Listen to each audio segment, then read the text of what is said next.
Sim, pode mandar ver aí. Tem uma galera lá, mas ele chega.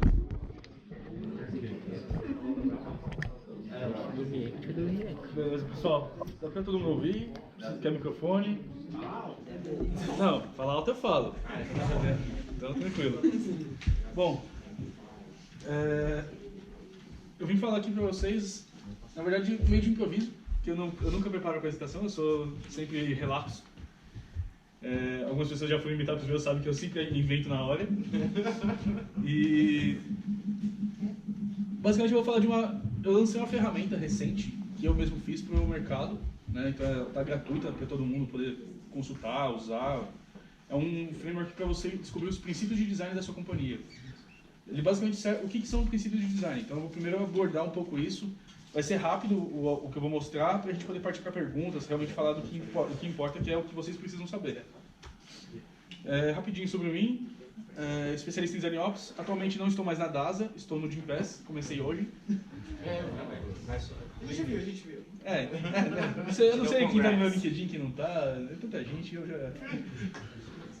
aí eu comecei hoje lá e basicamente eu vou fazer lá, vou cuidar do design system global deles. Eles estão em 14 países. E justamente o que eu vou começar é justamente com isso, com princípios de design. Então, acho que é um assunto legal trazer aqui para todo mundo também.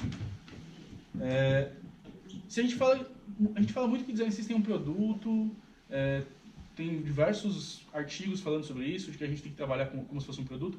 E se a gente está falando de um produto, a minha pergunta é: quem é o usuário? Né? Então, assim, pergunto para vocês: quem é o usuário de um design system? A verdade é que eles são vários. A gente não tem um usuário único, a gente não tem uma pessoa definitiva. Mas a gente tem o stakeholder, a gente tem a equipe de marketing, a gente tem um fornecedor externo, a gente tem o designer, a gente tem o desenvolvedor. Todos eles usam o nosso design system, inclusive o nosso cliente final, porque a consistência final vai para o nosso usuário, o end user do nosso produto. Então, assim, onde eu falei então a gente descobriu o que é a essência do nosso design system, né? Quais são os valores que a gente quer resolver. Quando eu falo de princípios, eu também penso assim, qual que são as dores, o que nos motiva realmente a querer fazer um design system, o que a gente quer resolver dentro da companhia. A gente quer fazer um design system porque a empresa do concorrente está fazendo e a gente acha que é legal ter isso porque é o assunto do momento, ou a gente quer fazer um design system porque a gente realmente tem problemas dentro da nossa empresa, do nosso processo, e a gente descobriu que precisa resolver isso com um design system, criar um sistema completo de entrega do design para o desenvolvedor, de entrega do design para todos os fornecedores. A gente realmente tem algo muito grande que precisa ser resolvido com um produto muito, muito complexo dentro da empresa. Literalmente fazer um produto do zero. E aí, com isso, a gente resolve com os princípios de design. Então, a gente tem que ser... Os princípios eles vão servir para guiar todas as nossas decisões. Não só no design system, como também nas decisões de design da companhia. Né? As decisões que a gente fala quando você decide por mudar uma cor de um botão, o que está te motivando a isso? Qual dor você está resolvendo fazendo isso? Está alinhado com todos os princípios, com o objetivo? Você está gastando esforço no lugar certo? São pontos que a gente acaba decidindo porque a gente, por mais que a gente tenha controle sobre as decisões, a gente não decide por conta própria. A gente decide, mas quem vai realmente implementar não é a gente. Então a gente vai lá e muda uma cor de botão e a gente vai gerar um retrabalho para um desenvolvedor que já vai ter que ir lá e mexer nesse código. Quando o desenvolvedor mexe nesse código, automaticamente eu estou fazendo com que ele deixe de fazer alguma outra coisa que poderia ser muito mais importante para o código, como refatorar alguma coisa, ou melhorar o carregamento de página, ou alguma coisa que poderia realmente impactar a experiência. E às vezes a gente toma decisões porque a gente acha que é melhor, porque a gente vai lá e testa com o usuário. E aí agora, como que a gente prioriza isso? Os princípios nos guiam para todos esses momentos. E aí eu queria mostrar algumas referências de princípios de design e depois falar do negócio. O Lightning Design System da Salesforce, que é um dos maiores referências, criou design tokens, desponta no mercado como uma referência, apesar de ter uma série de problemas internos. Né? Quem acompanha as discussões dos canais da própria Salesforce, lá do grupo de design deles, eles falam que mesmo o Lightning sendo muito bom, não é 100%, tem um monte de problema também, e que eles vivem fazendo update para melhorar. Ou seja, mostra que mesmo uma coisa construída em 2016, que está relativamente estruturada, continua tendo problema e continua tendo evolução. Por quê? Porque é um produto e vai continuar tendo melhorias para o resto da vida dele. Então, assim, a empresa tem que ter essa consciência quando resolve fazer um design system. Não é simplesmente fazer um style guide, ir lá e jogar na mão de todo mundo e falar assim, vira aí. Isso é importante. E aí eles criaram alguns princípios iniciais deles, que é, para qualquer coisa que eles forem desenhar, a principal coisa que eles têm que resolver, clareza, depois eficiência. Porque a eficiência deles bate até no processo de como que eles entregam as coisas. Para isso que surgiu o Design Tokens para eles. Porque o Design Token resolve para eles uma questão de eficiência do designer fazer mudanças imediatas no produto sem impactar o desenvolvedor. E também já poder impactar algo com mais agilidade, poder tomar decisões de acessibilidade, coisas de uma forma mais ágil. Consistência, porque a Salesforce, por ser um sistema de ERP e ter CRM e uma série de outras frentes, eles acabam tendo muita complexidade visual, de informações, de gráficos, e aí eles queriam também aumentar a consistência disso. E por fim eles queriam tornar o sistema belo, né?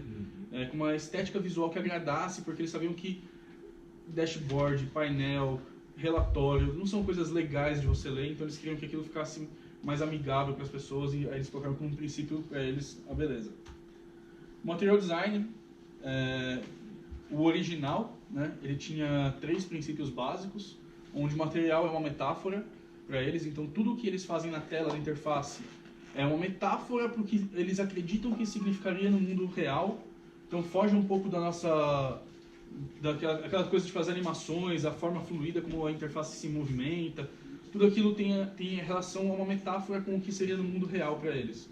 E eles criaram aquilo, foi em 2014, se eu não me engano, e eles tiveram mais de 50 designers trabalhando para construir cada metáfora de cada elemento, desde o movimento à navegação. Eles falam muito da questão de ser agressivo, de ser intencional, de ser gráfico. Por quê? Porque a interface que eles criam lá, eles queriam sair do esquemorfismo, que era aquela visão do mundo real, né, de você simular coisas reais. Então eles queriam que, para vocês conseguirem construir, literalmente, eles tentaram, a Google, quem acompanhou na época, tentou por um tempo fazer o flat design basicão, e aí eles viram que aquilo não dava consistência, muita gente tinha problema, eles encontravam muitos problemas de acessibilidade, de usabilidade, porque aquilo era sempre era simples demais para o nível de complexidade de algumas coisas.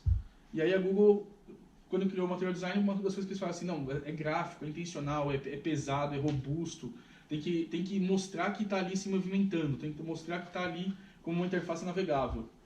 E por fim, movimento para ver significado. Para a Google isso era importante, tanto que tudo no Material Design, quem usa realmente o Material Design entende que tudo que você faz ali tem animação. Nada ali pode funcionar sem animação, porque para eles isso gera o significado do que é o Material Design.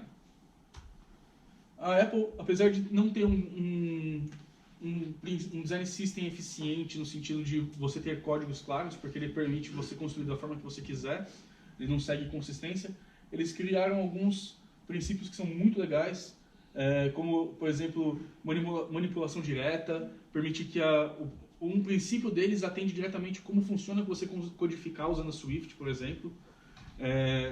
Metáforas que eles usam, porque a Apple também puxou essa questão das metáforas do Material Design, mas um pouco mais ainda apegado ao esquemorfismo, que foi o que fez a história da Apple como plataforma. Consistência, quem já fez aplicativo, quem já trabalhou com aplicativo sabe que na Apple eles batem muito na questão do design do aplicativo. Se o seu design não tiver consistência, é capaz que eles mandem você não subir o aplicativo até você resolver os problemas. Então eles batem muito nisso, e a consistência que eles batem até no código. Então, se código eles testam tudo, né? Eles testam tudo. É impressionante. Eles criaram um ambiente de teste unitário, onde o aplicativo eles fazem o deploy do aplicativo e rodam testes em 24 horas para então eles mandarem dizer se você pode ou não pode subir o aplicativo. Feedback, né? Porque a Apple é famosa pela questão do feedback com o usuário, feedback de erro. Todo mundo sabe que as interfaces da Apple têm essa vantagem, né? Quem não entende de tecnologia consegue entender o que está acontecendo mesmo que não saiba resolvê-la. E aí um dos que eu mais gosto, que é o do Lift, que é os princípios onde eles criaram o conceito da pirâmide para eles, e é uma das referências que eu acho mais legais, porque eles associam que se você não atender a base da pirâmide deles, não adianta eles falarem do final. E aí é onde eu tomei a iniciativa de usar de referência para construir o da DASA. E aí esse aqui foi o que a gente publicou lá, onde eu começava com a base de eficiência, depois consistência, simplicidade e transparência. Só que como que eu cheguei nisso aqui? Aí que vem o grande pulo, né, da situação. Para chegar nos princípios de design da DASA, eu tinha uma questão muito clara para mim, que era o que eu preciso fazer. Eu preciso entender o que eu estou construindo. Eu tenho uma empresa de 50 anos, nunca teve um designer aqui dentro, de repente, da noite para o dia, tem 30 squads de produto, eu não sei o que eles estão fazendo, eu não sei a tecnologia que eles estão usando, eu não conheço nenhum dos desenvolvedores, não tenho relação com eles, eles acabaram de chegar na empresa assim como eu, então vamos resolver o que eu preciso resolver com eles. E aí eu comecei a entrevistá-los, comecei a conversar com eles, entender, ver quais tecnologias eles estavam usando, quais eram as dores, o que eles tinham de problema em relação ao meu trabalho como designer, o que eles tinham de dor, o que eles tinham de ideia. Eu comecei a conversar muito com eles, mas tirar muito insight. E aí todos esses insights eu fui colocando em post-its, anotando, gravando, tentando gravar de memória e fazer o máximo possível e gerar um material visual. E aí foi quando eu construí os princípios de design da DASA. E aí nesse ano, consegui pegar o que eu fiz e transformar, me adaptar de alguns frameworks, não foi tudo criação minha, mas alguns frameworks que já existiam de research, baseado no que o Lift fez, e criei o Design Principles Pyramid, um framework para facilitar a construção dos princípios, que você consegue pegar e seguir como referência. Basicamente, começar com pesquisa com o usuário, então entender tudo. Isso aqui é a foto da minha parede, todos os post-its com todas as frases e coisas que eu consegui anotar. E fui agrupando e mapeando e apontando o que eu achava importante para construir o Design Principles. E aí aqui são algumas dos post-its que eu trouxe, que eu ponho no curso para o pessoal fazer, né, sobre a ferramenta, que é justamente como construir. E aí aqui é uma das referências que eu acho bem legal. Algumas dessas frases são, para mim, emblemáticas, né, de como a gente é designer, a gente acha que tudo tá bonito no nosso processo. E aí eu escutei um desenvolvedor falando para mim, cara, o Zeppelin é uma merda. E eu achava que era uma ferramenta que os desenvolvedores gostavam. E eu já fui lá tipo, na DASA e já fui colocando o Zeppelin, já fui lá, comprei a ferramenta, coloquei para usar e alguns desenvolvedores falavam, cara, tudo que ele me entrega eu jogo fora, uma parte não me dá retorno. E aí isso para mim foi gerando problema. Ou então os stakeholders falando, cara, os produtos demoram muito para ir para o mercado, para ser lançado. Eu falei, mas cara, se o produto demora para ser lançado, será que está demorando por causa do design ou por causa do código? Ou será que é por causa dos dois? Aí foram vários argumentos que eu fui entendendo o que eu precisava resolver. Aí depois de agrupados, foi quando eu fiz foi quando eu concluí com esses princípios. E aí a ferramenta é essa aqui. Esse é o Canvas que eu fiz, ele está público na internet, quem quiser acessar pode baixar e usar à vontade, contribuir também se tiver melhorias e sugestões. E aí a ideia é, você começa pela lateral, onde você tem quem usa o Design System, quem constrói o Design System e quem são os stakeholders, as pessoas relacionadas, os tomadores de decisão que trabalham com quem usa.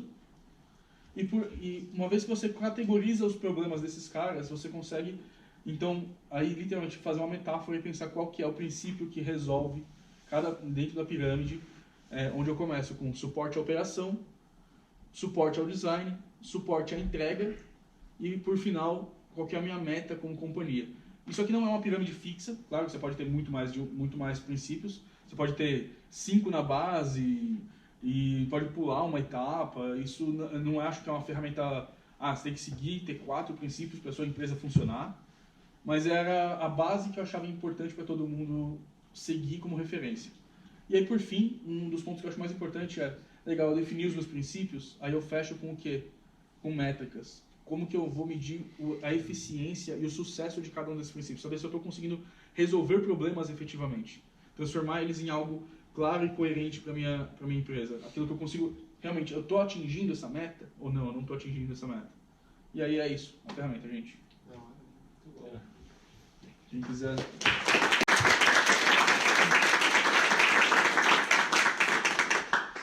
Desculpem pela ligação no meio da apresentação. Design Principles Pyramid.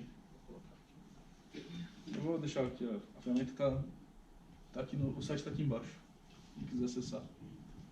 Galera, perguntas do Guilherme? Eu tenho uma então.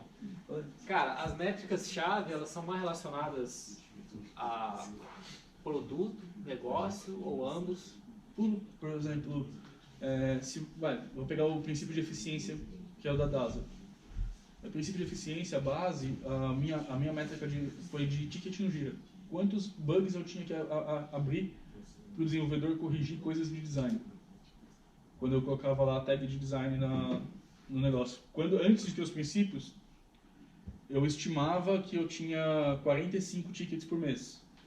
E aí eu passei a ter 35. Aí eu conseguia ter uma visão de o quanto que eu estou reduzindo de problemas para o processo. A ideia era que eu conseguisse chegar a zero. E aí eu conseguia refinar o meu processo sempre linkado a esse princípio. Saber o que me direciona a tomar decisões.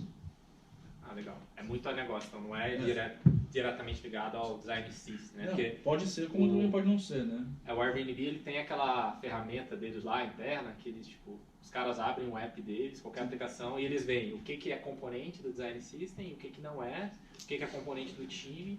Eles medem, de fato, quanto o design system está sendo eficaz para criar as coisas. Aquelas barrinhas, né, de porcentagem, né? Quanto exato. mais dentro do DS, melhor. Aí tem um... Então, o que eu falo é que os princípios você tem que começar antes de você fazer qualquer coisa de design system. Por quê? Os princípios eles vão ser justamente o que vai dizer para você se você precisa fazer um design system. Ele é tipo um canvas, um plano de negócio. Ele é um plano de negócio do seu design system. system. Porque você pode chegar no final dele e falar assim, cara, eu percebi que os meus princípios nenhum está batendo em algum assunto de design system. Estão todos batendo em processo, em comunicação, algo que, cara, quando você chega no final você fala assim, cara, por que eu vou fazer um design system? Por que eu vou começar a biblioteca, tudo isso? Talvez um style guide resolva o meu problema. Só, pergunta? Claro. Um tempo atrás eu tive, o pessoal, sabendo que eu estou trabalhando com isso, veio falar comigo e tirar dúvida de como funcionava e tal. Só que o cenário deles é um cenário muito agência, tá ligado? E eles ganham dinheiro, basicamente, fazendo hot site um diferentaço do outro. Então é o momento do designer brilhar. Ele cria do zero tudo. Então talvez esse cara não é o cara que vai usar o design system. Né? Talvez não sirva para ele um design system, mas ele pode ter talvez uma biblioteca muito funcional que ele vai ter uma série de componentes que ele pode mesclar à vontade para fazer algo brilhante. Pode crer. Mas aí vai muito assim, dos princípios que eles definirem para o processo deles, eles podem encontrar essa necessidade ou não. Né? Essa aqui é a ideia. Tem uma pergunta lá. Eu acho que você comentou que quando você entrou na empresa, isso não era uma prática, você que teve que desbravar, né? Sim. Como que foi esse processo? Eu também estou numa empresa muito tradicional. E aí eu quero aproveitar um pouco dessa experiência. Não, claro. O processo lá foi orgânico. Eu vou falar que assim, eu tive sorte também, não foi uma coisa... a empresa estava querendo implementar uma transformação digital, eles estavam muito no começo. Eu fui o primeiro designer a cair lá de paraquedas. E o meu superintendente de TI, né, na época eu estava puxando isso, era o Evandro, e ele me incentivou a fazer design sprint, fazer design thinking. Então, assim, foi uma mistura de design system com design ops, com construir uma cultura de design, com construir, tipo assim, tudo saiu do zero, não tinha nada, nenhuma base. O mais perto que eles tiveram de um design dentro da DASA foi uma consultoria da CIT para fazer um produto que eles usavam lá, que estava, tipo, ainda em processo de construção, sabe? Então muita coisa lá não tinha base. Eu acho que teve muita sorte e muita questão de entender que a gente não vai ganhar todas as brigas. Então, assim, uma das experiências que eu tive muito lá foi tá aberto a não fazer o melhor design. Tipo, eu sabia que não era a melhor solução. Por exemplo, se qualquer um quer acessar os sites hoje das marcas da DASA, cara, fui eu que fiz. E eu falo, tá feio.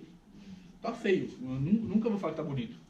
Mas eu vi que era assim, até onde eu podia chegar para conseguir ganhar uma entrega e ganhar respeito das pessoas falando assim, eu entreguei os sites. Ponto. Tão bonitos? Não estão. Mas pelo menos estão melhores do que tinha antes e está resolvendo o problema do que a gente tinha.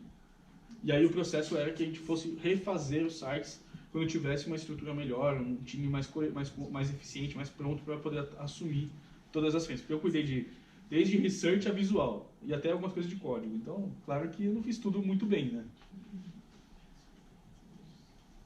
Mais alguém? Lá. Não. Fala aí. A relação sua com a galera de desenvolvimento, front principalmente. Eu tentava ser bem próximo desse pessoal, mas aí é uma questão minha cultural como profissional. Eu sempre trabalhei muito perto do pessoal de desenvolvimento. Lá no Gympass mesmo, no primeiro dia, eu já sentei junto com os devs para conversar, para entender. Porque assim, eu gosto muito de entender o que o desenvolvedor está fazendo, o que ele está pensando, e tentar transplantar isso para o meu trabalho. E não ficar eu querer impor a minha forma de trabalhar para as pessoas. E aí eu sempre tentei ficar muito próximo, entender quais tecnologias que os caras estão olhando, quais linguagens, ver o que eu entendo, o que eu não entendo, correr atrás de aprender. Por exemplo, lá na DASA eles estavam falando de Vue. Eu nunca tinha ouvido falar de Vue na minha vida. Cheguei lá, quando os caras começaram a falar de Vue.js, eu comecei a falar, tá bom, então vamos estudar. E eu comecei a estudar Vue.js. E aí eu fui estudando e aprendendo e fazendo um monte de coisa junto ali, tentando ficar próximo, junto com o pessoal de DevOps também, para entender as esteiras, o Jenkins para poder fazer o deploy automático, uma série de coisas próximo com os caras. Foi você que apresentou o Design System para os devs de lá, não foi? Foi. Como foi a aceitação deles? A primeira versão que eu fiz eu também não quero.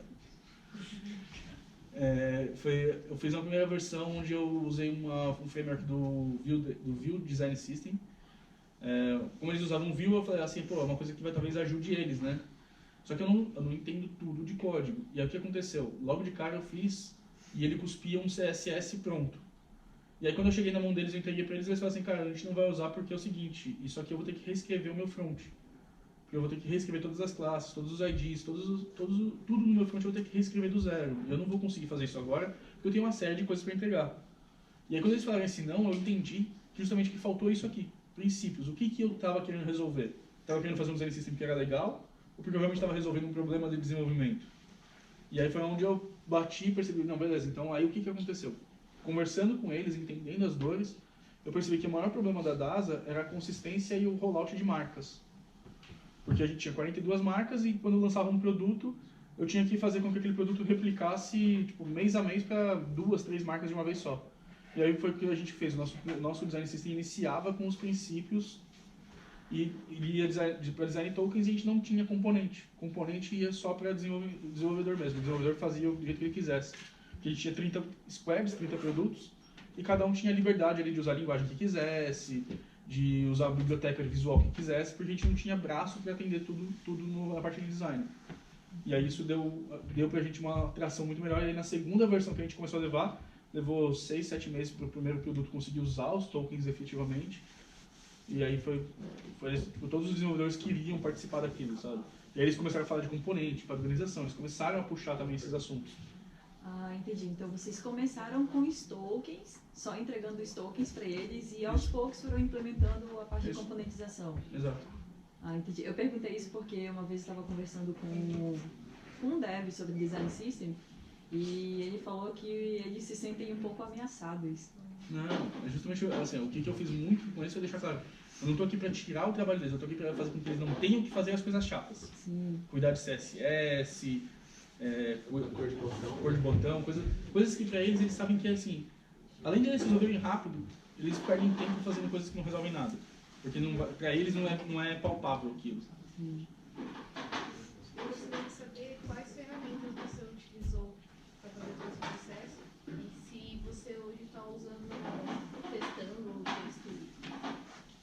Testando o GStudio. Olha a pergunta complicada que ela me coloca, né? Perguntou se eu estou usando o GStudio. Tenho que admitir que ainda não estou usando. Porque eu acabei de chegar no Gympass, mas eu tenho ideias de testá-los lá. Mas ainda não tenho nenhum... Eu cheguei literalmente hoje, né? O pessoal sabe. Então, eles estão aqui, os 3 desenvolvedores lá do time de Design System. Eu, tipo assim, eu literalmente cheguei hoje e ainda não tive nem tempo de fazer nada. Eu peguei a máquina às 4 da tarde. Mas... Eu tenho a intenção de fazer isso, sim, de usar. Mas lá na DASA a gente usou especificamente muito Sketch, InVision, o Zeppelin eu eliminei quando os desenvolvedores falaram para mim que eles odiavam.